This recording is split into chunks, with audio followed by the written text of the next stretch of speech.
전쟁이 시작되면 가장 먼저 무너지는 것은 전선이 아닙니다. 바로 탄약과 포탄, 그리고 그것을 계속 보급할 수 있는 능력입니다. 현대 전쟁은 누가 더 강한 무기를 가졌느냐가 아니라 누가 끝까지 버틸 수 있느냐의 싸움입니다.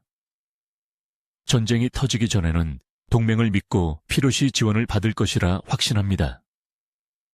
그러나 막상 전쟁이 시작되면 각국은 먼저 자국의 탄약 창고를 계산하기 시작합니다. 우크라이나 전쟁이 보여준 교훈입니다. 지원은 항상 늦었고 부족했습니다. 심지어 동맹국들조차 자국 재고가 바닥나는 순간에는 지원을 망설였습니다. 전쟁 앞에서 동맹은 약속이 아니라 여유의 문제였습니다. 각국의 무기 선택 기준이 바뀌었습니다. 전쟁 발발 시 언제 무기를 받을 수 있는가, 그리고 스스로 얼마나 버틸 수 있는가가 핵심이 된 것입니다. 세계는 빠르게 생산되고 지속 보급 가능한 무기를 먼저 확보하려 합니다. 이 변화의 최전선에 폴란드가 있습니다. 2025년 11월 17일 비스와프 쿠크와 폴란드 참모총장은 러시아는 전쟁 준비에 돌입했다는 충격적인 발언을 내놓았습니다. 바로 전날에는 폴란드 바르샤바를 향하던 철도가 폭발로 파괴되는 사건이 발생했습니다.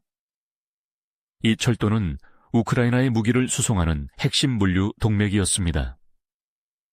도널드 투스크 총리는 이를 전례 없는 사보타주로 규탄했습니다.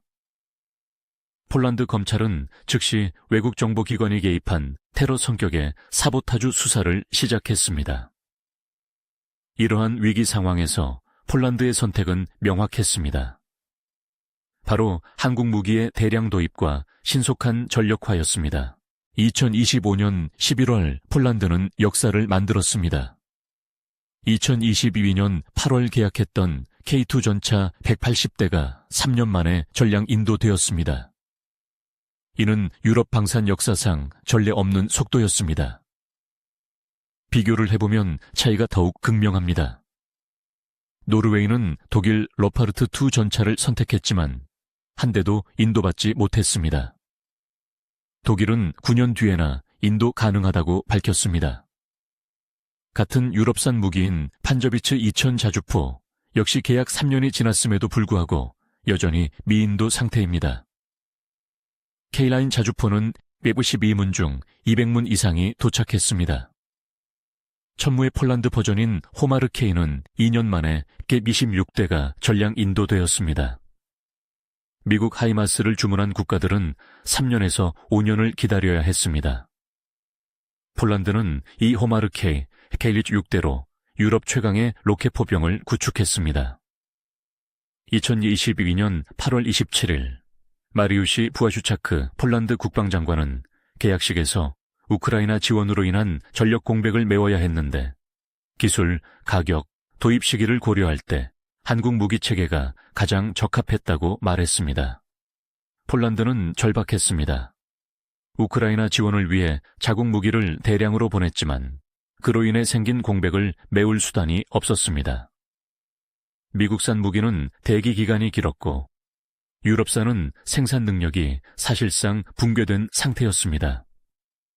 수십 년간 이어진 군축으로 인해 유럽 방위산업의 제조 역량은 바닥난 상태였습니다.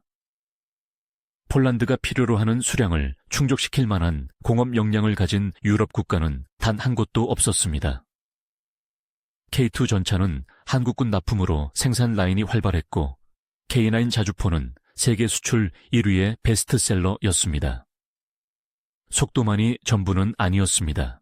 폴란드에 배치된 K2 전차의 가동률은 95%에 달합니다. 반면 독일 로파르트 2와 영국 챌린저 2 전차의 가동률은 60% 수준입니다. 이는 복잡한 정비 체계와 부품 수급 문제 때문입니다. K2는 모듈식 설계 덕분에 현장 정비가 빠릅니다. 엔진과 변속기를 통째로 교체하는 방식이어서 수리 시간이 유럽 전차의 3분의 1 수준에 불과합니다. 유럽 방위산업 전문가는 K2의 설계 철학을 이렇게 평가했습니다. K2의 설계 철학은 단순합니다. 바로 전쟁터에서 살아남는 것입니다. 복잡한 기술로 무장하되 고장이 났을 때는 신속하게 고칠 수 있어야 한다는 철학이 모든 설계에 반영되어 있습니다. 이러한 설계 철학은 70년간 분단을 유지하며 전시에 대비해온 한국의 독특한 경험에서 비롯된 것입니다. 철도 폭발 직후 폴란드는 야간 긴급 작전을 실시했습니다.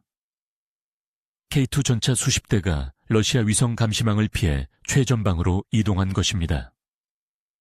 배치 지점은 러시아 칼리닝그라드와 불과 100km 떨어진 곳이었습니다. 제16기계화 사단에 배치된 K2 전차는 노후화된 PT-91 전차를 대체하며 폴란드 동부 전선의 핵심 전력이 되었습니다.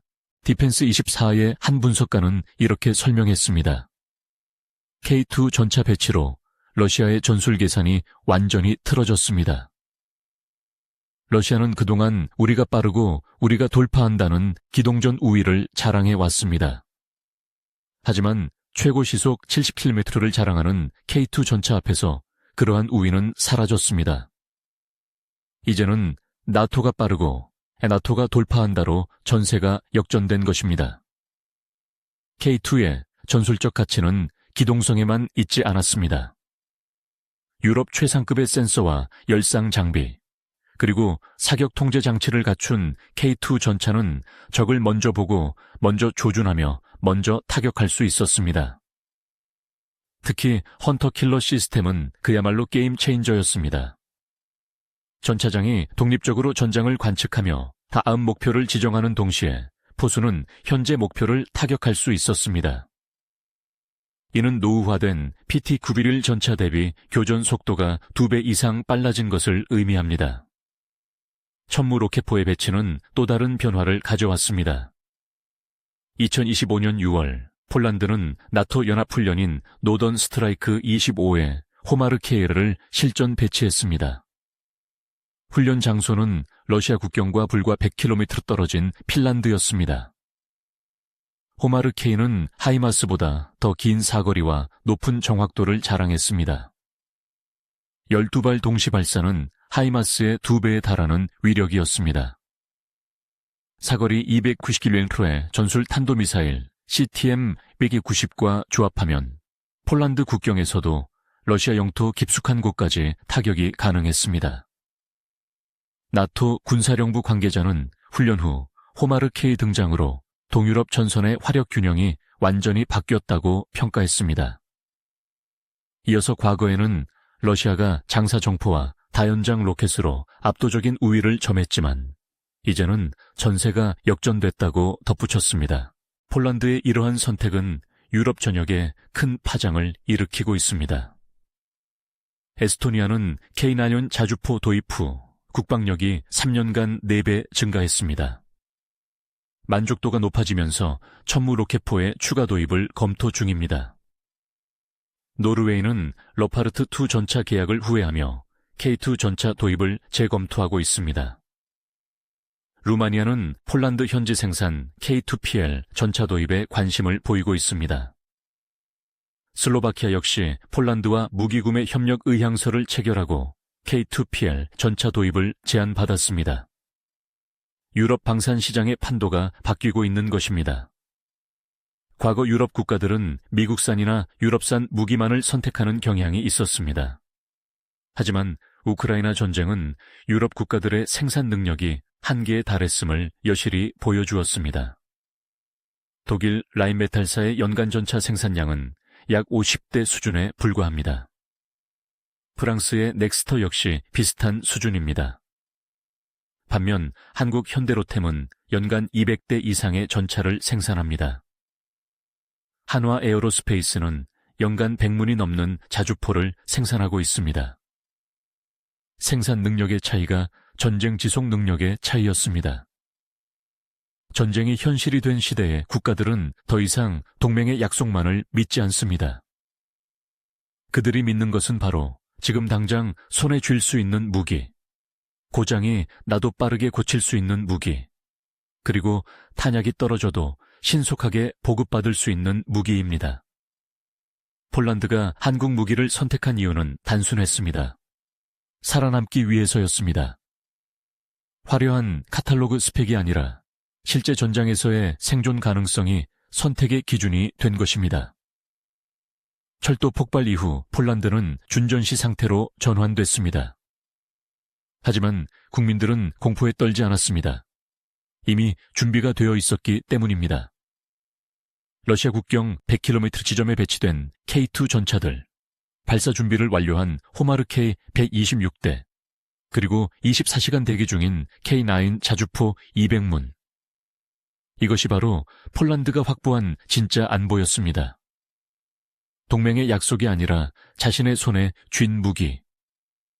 필요할 때 즉시 받을 수 있고 고장이 나도 빠르게 고칠 수 있으며 탄약이 떨어져도 신속하게 보급받을 수 있는 무기 체계. 이것이야말로 폴란드가 한국 무기를 선택한 진짜 이유였습니다.